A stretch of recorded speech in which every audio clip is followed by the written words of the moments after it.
It was senior day for the Bonnies taking on Xavier in this Saturday afternoon matinee.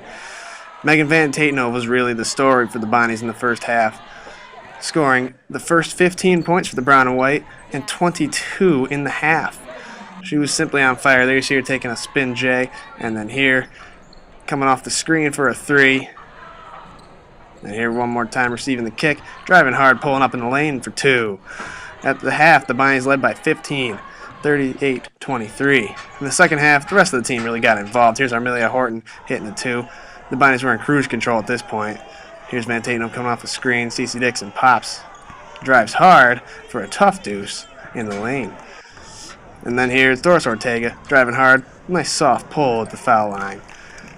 And then Jenkins with a great pass on the baseline to Jordan McGee, who drives hard and lays this one off the glass. And then finally here, senior Jenny Ashton's going to go one-on-one in the post and come up with a spectacular hook shot. The Bonnies hold on in this one, 66-48. I thought late in the first half we got a little lax with our defense and gave up layups, but I thought we did a really good job for the most part of team defending inside and forcing them to take a lot of difficult shots and then doing a really good job rebounding those shots. Offensively, we're stale at times, but when we're able to move the ball and rip and go, I thought we did that really well in the second half. I think first half that kind of came because Meg was so effective. I think we got into watching a little bit, but it was good to see her shoot the ball well. She's been doing a lot of extra work and certainly is very capable of that. So it was good to see her come out with such a great focus and the other kids be able to get her the ball. You'd said for a while that we haven't seen Meg's best game. Do you think that first half showed it? I think 20 minutes, so it was pretty good. I thought she also defended really well. I was really pleased with her defense. She jumped moves, she got in position, she rebounded well, and she was going against kids who were big and playing very physical. So I thought she did a great job with that, and because of what she did in the first half, it opened up things for other people in the second half. Do coaches always find things to worry about? Playing on senior day, is there always a concern maybe there's too much emotion or too much maybe a chance to be flat or something? Yeah, you're right. We find plenty to worry about. At least I do. You're worried about being too excited. You're worried about them, putting too much pressure on themselves, not wanting to disappoint. Certainly the size of the crowd, you're worried that maybe that tightens them up a little bit. But this group's pretty good about it. They just go play, and they kind of put blinders on and do what they know how to do. And we've been fortunate to do it pretty well for the last couple of months. Meg, what are you thinking when you get off to that kind of start on senior day? It's nice. My shot felt very good. But of course I cooled down a little bit in the second half, which is something I would like to do. But it definitely opened up things for my teammates later, which is very helpful. Did you realize you had the first 15 points? Not really. I didn't really think Was so. anybody razzing you on the bench during the timeout or anything?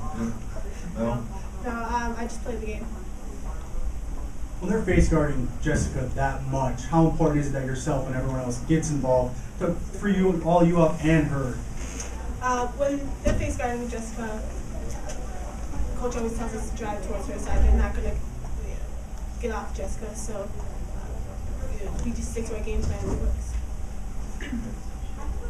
Coach, it seemed like Xavier really made a game plan of going and trying to attack you inside. Was that something you kind of expected going in? Yeah, we expected every game. Everybody wants to go in on us, and I think we're very underrated with how well we defend the post. I think our four forwards are really smart with positioning and understand what to do and how not to foul. And I think when we're really active towards it, which I thought in the second half, we really team defended it well and made it more difficult. And today we did a good job of rebounding those shots in close as well. So, yeah, we expect it, and certainly they should do that. They have good inside players. Meg, obviously every player wants to play well, but do you think it adds anything that there was such a big crowd and obviously playing in front of family on senior day? A little bit. I'm happy my family came to see this, but I'm also very happy to see some of the supporters that have been here before and have been here for a while, and newcomers as well. It's always nice to have a crowd.